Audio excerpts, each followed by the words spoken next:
جنيه ما خلصش بيناتهم. ممكن وكلاء، عشان في حوار الوكلاء ده كتير. يعني انت رايح الاهلي هتلاقي 200 وكيل قدامك. تعال اسمع الحته دي مني وركز فيها كويس قوي. امبارح قندوسه يا جدعان طلع وفضح الناس كلها، اولهم امير توفيق، لان كل ده حصل معاه هو. تدخل الوكلاء ان مفيش حد بيدخل الاهلي من غير ما يعدي على وكيل معين، وده كان بيعمله واحد عندنا سمسار، بس الحمد لله ربنا ريحنا منه وراجل عندنا دلوقتي نضيف. امير توفيق يا جدعان زين بالعيد صفقه مرعبه كانت رايحه النادي الاهلي باظت بسبب السمسره والوكلاء. تمام، انت لازم عشان تدخل النادي الاهلي لازم تعدي على وكيل معين، يعني فاهم؟ الوكيل معين ده هو اللي يدخلك النادي الاهلي، لو انت مش تبعه مش هيدخلك.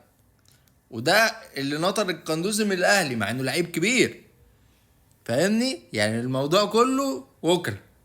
يعني الاهلي دافع فلوس كتير وجايب لعيبه، وانا شفت مستوى صفقاته قدام الزمالك اللي مش لاقي ياكل. يعني انت فاهم؟ حطها في دماغك كده.